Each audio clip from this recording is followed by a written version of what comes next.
குல்ஃபி பண்ணுறதுக்கு பால் எடுத்திருக்கேன். நான் 3/4 லிட்டர் பால் ஊற்றுறேன். குல்ஃபி பண்ணுறதுக்கு 3/4 லிட்டர் பால் எடுத்திருக்கேன். அது தண்ணி எதுவுமே ஊற்றலை, தண்ணி ஊற்றாமல் காய வச்சுருக்கேன். கொதிக்க ஆரம்பிக்கிற வரைக்கும் ஹை ஃப்ளேம்லேயே இருக்கட்டும். கொதிச்சதுக்கப்புறம் அடுப்பை சிம்மில் வச்சு விட்ருங்க. அது காஞ்சு பாதி அளவுக்கு பால் வரணும்.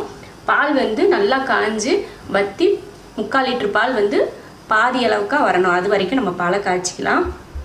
3/4 லிட்டர் பால் நல்லா வற்றி நல்லா கெட்டியாக வந்துருச்சு. பார்த்தாலே தெரியும் உங்களுக்கு. இப்போ இதில் மில்க் மெய்ட் சேர்த்துக்கலாம். நான் வந்து 50 மில்லி மில்க் மெய்ட் சேர்க்குறேன்.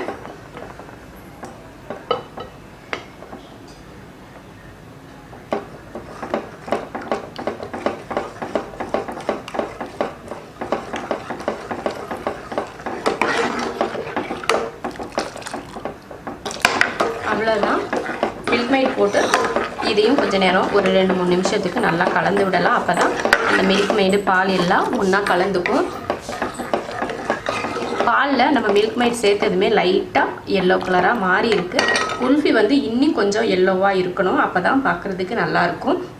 எல்லாம் என்ன பண்ணுவாங்கன்னா குங்குமப்பூ சேர்ப்பாங்க. நான் வந்து நாட்டு சர்க்கரை சேர்க்குறேன். எதுக்காகனா நான் இந்த குல்ஃபியோட கலர் மாறுறதுக்காக தான் நாட்டு சர்க்கரை சேர்க்குறேன். கொஞ்சம் நாட்டு சர்க்கரை அந்த கலர் வந்து கொஞ்சம் மஞ்சளாக மாறிடும். உங்ககிட்ட குங்குமப்பூ இருந்துச்சுன்னா கொஞ்சம் பாலில் கலந்து இதில் சேர்த்துக்கோங்க. குங்குமப்பூ இல்லை அப்படின்னா இது போல் கொஞ்சமாக நாட்டு சர்க்கரை சேர்த்துட்டிங்கன்னா கலர் வந்து நல்லா மாறி வந்துடும்.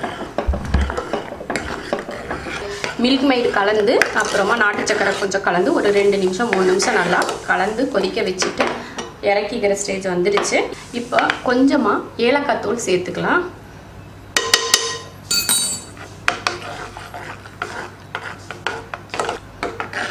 அவ்வளோதான். இப்போ அடுப்பை ஆஃப் பண்ணிக்கலாம். ஆஃப் பண்ணியாச்சு. நல்லா ஆறட்டும். அதுக்கப்புறமா நம்ம குல்ஃபி மோடில் ஊற்றிக்கலாம். இப்போ வீட்டில் இருக்க டம்ளர் 2 எடுத்துக்கோங்க. எந்த டம்ளராக இருந்தாலும் பரவாயில்ல, சின்னதோ பெருசோ ஏதோ அதில் ஊற்றிடலாம்.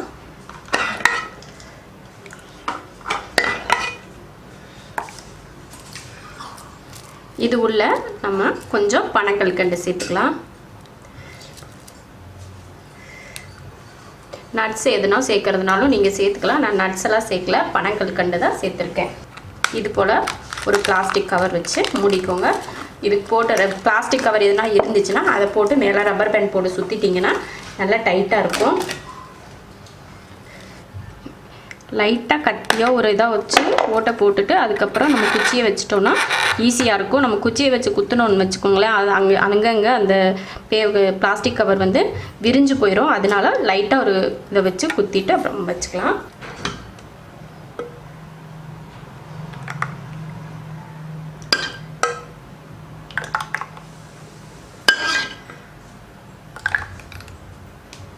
அடுத்து இதுலேயும் மூடிடலாம்.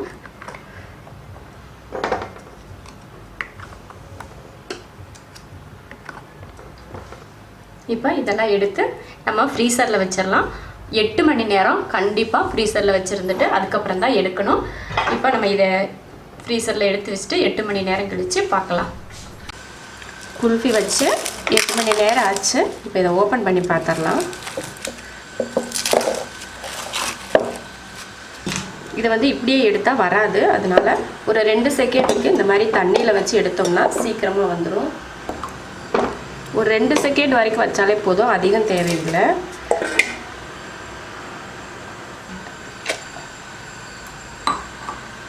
பாருங்க எவ்வளோ சூப்பராக குல்ஃபி வந்திருக்கு. இது எடுத்துடலாம். சூப்பராக குல்ஃபி நமக்கு வந்திருக்கு. இதே போல் நமக்கு எந்த பொருளுமே நம்ம கடையில் குல்ஃபிக்கு மோல்டுமே கடையில் வாங்க தேவையில்லை. நம்ம வீட்டில் டீ குடிக்கிற டம்ளர்லேயே போட்டு வச்சாலே சூப்பராக குல்ஃபி வந்துடும். பாருங்கள் எவ்வளோ அருமையாக வந்திருக்குதுன்னு. டேஸ்ட்டும் பார்த்திங்கன்னா சூப்பராக இருக்குது. நான் 2 மட்டும்தான் உங்ககிட்ட எடுத்து காட்டியிருக்கேன். மீதியெல்லாம் தனியாக எடுத்து சாப்பிட்டாங்க. அந்த வீடியோக்காக மட்டும்தான் இந்த 2 வச்சுருந்தேன். எவ்வளோ அருமையாக இருக்குதுன்னு பாருங்கள். நீங்களும் இது போல் ஈஸியான முறையில் குல்ஃபி பண்ணி பாருங்கள். ரொம்ப சூப்பராக இருக்கும்.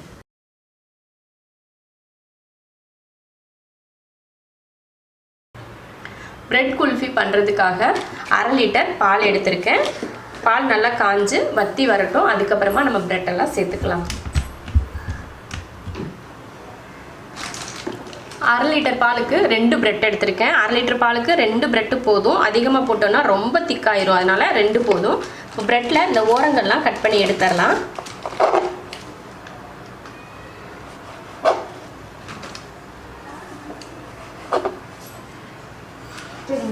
இப்போ இந்த பிரெட்டை நம்ம வந்து மிக்சியில் போட்டு அடிச்சுக்கலாம், பவுடர் போல் ஆக்கிக்கலாம். பிரெட்டை பவுடர் பண்ணியாச்சு. பார்த்தீங்கன்னா 1/2 லிட்டர் பால் ஊற்றணும். இப்போ நல்லா சுண்டை வற்றி பாதியாக இருக்குது. இப்போ இதில் சர்க்கரை சேர்த்துடலாம். 1 2 3 ஸ்பூன் சர்க்கரை சேர்க்குறேன்.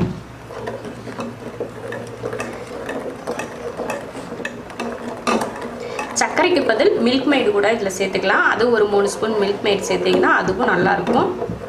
அவ்வளோதான். அடுத்து இப்போ பிரெட்டை சேர்த்துடலாம்.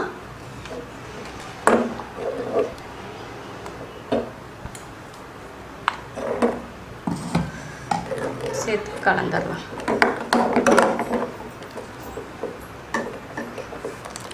நல்லா திக்காக வந்துருச்சு. இப்போ இதில் நட்ஸு சேர்த்துக்கலாம்.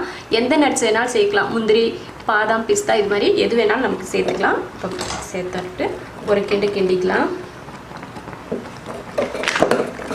அவ்வளோதான். நட்ஸ் இல்லாமல் கூட பண்ணலாம். இப்போ அடுப்பு ஆஃப் பண்ணிடுவோம். நல்லா திக்காக நல்லா கெட்டியாக ஆயிடுச்சு பார்த்தீங்களா. நல்லா ஆறுனா இதை விட இன்னும் கெட்டியாயிடும். அதனால் இப்போ ஆஃப் பண்ணிக்கலாம். இதுக்கு கலராக எதுவுமே நம்ம சேர்க்க தேவையில்லை. அவ்வளோதான். நல்லா திக்காக மாறிடுச்சு. இப்போ அடுப்பை ஆஃப் பண்ணிக்கலாம். ஆஃப் பண்ணியாச்சு. ஆறட்டும். நம்ம குல்ஃபி மோட்டில் ஊற்றி ஃப்ரிட்ஜுக்குள்ளே எடுத்து வச்சுக்கலாம். இப்போ நல்லா சில்லுன்னு ஆறிடுச்சு. இப்போ கிளாஸில் மாற்றி வச்சிடலாம். நம்ம டீ குடிக்கிற டம்ளரில் தான் ஊற்றி வைக்க போகிறேன். 1/2 லிட்டர் பாலில் பார்த்தீங்கன்னா இந்த 2 குல்ஃபி அளவுக்கு தான் வந்திருக்கு. 1/2 லிட்டர் பாலுக்கு 2 பிரெட்டு போட்டாலே போதும். அதுதான் கரெக்டாக இருக்கும். 1/2 லிட்டர் பாலுக்கு 2 பிரெட்டு, 3 ஸ்பூன் சர்க்கரை கரெக்டான அளவாக இருக்குது. அது போலயே போடுங்க. இப்போ இதை மூடி வச்சிடலாம்.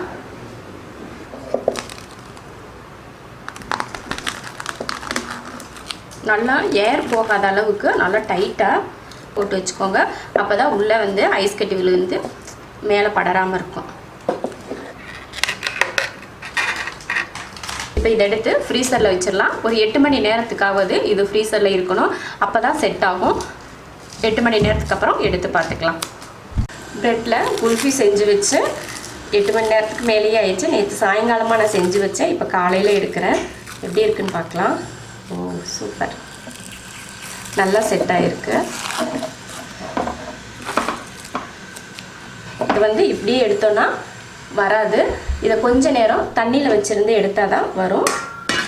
ஒரு 2 செகண்ட் இருக்கட்டும், 2-3 செகண்டே இருக்கட்டும். குல்ஃபி செஞ்சிட்ருக்கிறப்பவே டேஸ்ட் பண்ணி பார்த்தேன். அவ்வளோ சூப்பராக இருந்துச்சு.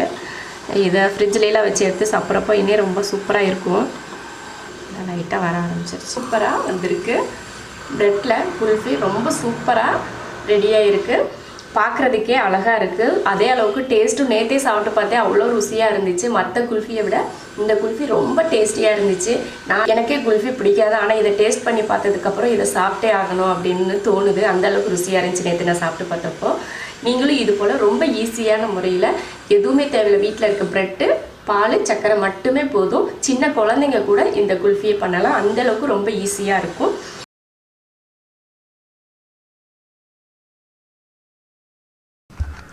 ஐஸ்கிரீம் பண்ணுறதுக்கு 1 லிட்டர் பால் ஊற்றிருக்கேன். பாலை பொங்க விடாமல் நல்லா காய்ச்சணும். 1 லிட்டர் பால் வந்து 1/2 லிட்டர் பால் வரைக்கும் நல்லா சுண்டை வத்துற வரைக்கும் நம்ம இதை காய்ச்சிட்டே தான் இருக்கணும். அப்போ தான் நல்லா கெட்டிப்படும். அதனால நல்லா காய்ச்சிக்கலாம். அதுக்கு ஒரு 30 நிமிஷம் பக்கம் கூட ஆகலாம். அடுப்பை சிம்மில் வச்சுக்கோங்க, இல்லைன்னா பால் பொங்கி வெளியில் வந்துடும். அதனால் அடுப்பை சிம்மில் வச்சு பொறுமையாக காய்ச்சுங்க. லேட்டாகும். காய்ச்சினதுக்கப்புறம் பார்க்கலாம். இப்போ பால் நல்லா காஞ்சு வத்தி இருக்குது பாருங்கள். நல்லா கெட்டியாகவும் ஆயிருக்கு, திக்காகிடுச்சு பால். அதில் இருக்க ஆடையெல்லாம் எடுத்து போடாமல் காய்ச்சி எடுத்தாச்சு. கிட்டத்தட்ட 35 நிமிஷம் பக்கம் ஆயிருக்கு. இப்போ இதில் சர்க்கரை சேர்த்துக்கலாம். இது வந்து 200 கிராம் சர்க்கரை. இதில் சேர்த்துக்கலாம். இனிப்பு எப்படி இருக்குது அப்படின்னு சொல்லி பார்த்துட்டு கூட நீங்கள் சேர்த்துக்கலாம். அளவுக்கு அதிகமாக இனிப்பு வேணாம் அப்படின்னு நினச்சிங்கன்னா அதில் பாதியாக கூட நீங்கள் போட்டுக்கலாம். இப்போ டேஸ்ட் பண்ணி பார்த்துட்டு கூட ஃபுல்லுமே சேர்த்துக்கலாம். போதும். இதில் 3/4 கப் சர்க்கரை தான் சேர்த்துருக்கேன். அப்போனா 150 கிராம் சர்க்கரைன்னு அளவு வச்சுக்கலாம்.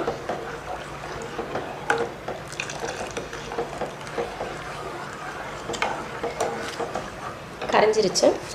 பட்டர் வந்து இதில் 2 ஸ்பூன் சேர்த்துக்கலாம். அந்த சூட்டுக்கே அது நல்லா கரைஞ்சிடும். இது வந்து கஸ்டர்ட் பவுடர், வெண்ணிலா ஃப்ளேவர் தான் இது. இது வந்து எல்லா டிபார்ட்மெண்ட் ஸ்டோர்லேயும் கிடைக்கும். இதோட விலை வந்து 35 ரூபாய் தான். இப்போ இதில் 2 ஸ்பூன் கஸ்டர்ட் பவுடர் எடுத்துக்கலாம். இந்த ஸ்பூனில் 2 ஸ்பூன் கஸ்டர்ட் பவுடர் எடுத்திருக்கேன். இப்போ நம்ம 1 லிட்டர் பாலை 1/2 லிட்டர் பாலாக ஆகிற வரைக்கும் காய்ச்சிருக்கோம். அதனால் பாலோட அளவு வந்து கம்மியாக இருக்கு இல்லையா, அதனால நமக்கு 2 ஸ்பூன் போதும். பால் வந்து 1 லிட்டராக இருந்துச்சுன்னா இதுலேயும் 4 ஸ்பூன் அந்த மாதிரி சேர்த்துக்கோங்க. சர்க்கரையோட அளவும் அப்படி தான். நான் இப்போ 150 கிராம் சர்க்கரை போட்டிருக்கேன்னா இப்போ 1/2 லிட்டர் பால் கணக்கு தான் இது. அதுக்கு 150 கிராம் போட்டிருக்கேன்னா நீங்கள் 1 லிட்டர் பால் அளவுக்கு இந்த மாதிரி சுண்டை காய்ச்சிருந்தீங்கன்னா அதுக்கு வந்து 400 கிராம் இந்த மாதிரி சர்க்கரை சேர்த்துக்கலாம். இப்போ இது இப்படியே போட்டிங்கன்னா கட்டி சேர்ந்துடும். அதனால் இதில் கொஞ்சம் பால் ஊற்றி கலந்துக்கலாம். கட்டி இல்லாத அளவுக்கு கலந்துட்டு நல்லா சேர்க்கணும்.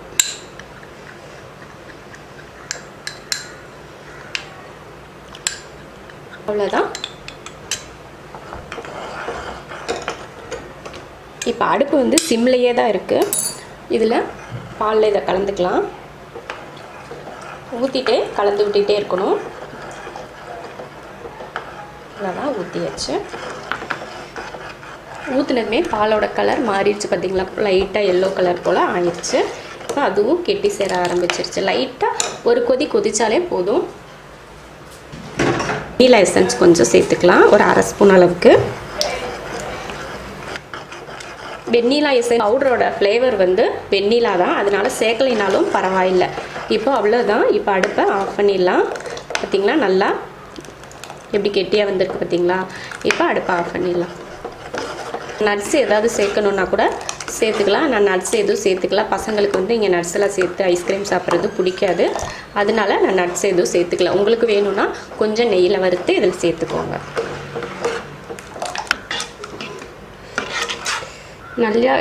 நல்லா கெட்டியாயிருச்சு. இப்போ இதை வந்து மிக்ஸி ஜாரில் போட்டு அடிச்சுக்கலாம்.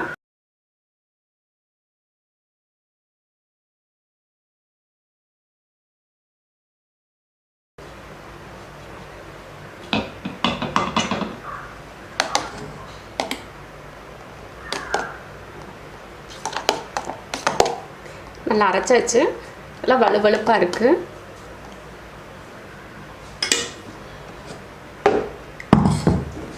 இது போல் ஒரு ஏர்டைட் பாக்ஸில் ஊற்றி எடுத்து வச்சுக்கலாம்.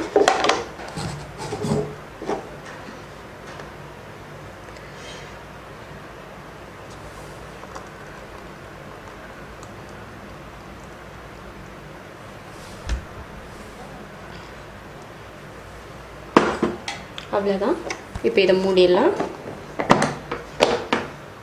குறைஞ்சது ஒரு 5 மணி நேரத்துலேருந்து 8 மணி நேரம் வரைக்குமாவது ஃப்ரிட்ஜில் இருக்கணும். அப்போ தான் இது செட் ஆகும். அதனால வச்சுட்டு அதுக்கப்புறமா நம்ம சாப்பிட்றதுக்கு எடுத்துக்கலாம். இப்போ ஃப்ரீசரில் வச்சுட்டு 5 மணி நேரமோ இல்லைன்னா 8 மணி நேரமோ கழித்து எடுத்து பார்க்கலாம்.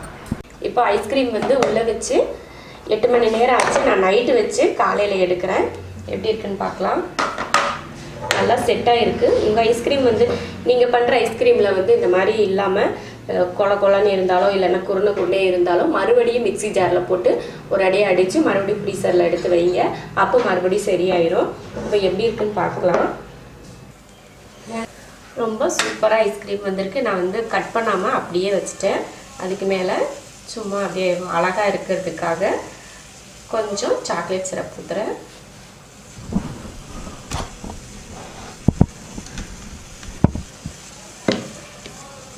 டேஸ்ட்டும் பார்த்தீங்கன்னா கடையில் வாங்குகிற ஐஸ்கிரீம் போலயே சூப்பராக இருக்குது. நீங்களும் இது போல் ஐஸ்கிரீம் ட்ரை பண்ணி பாருங்கள். ரொம்ப ஈஸியாக இருக்குது, ரொம்ப சூப்பராகவும் இருக்குது.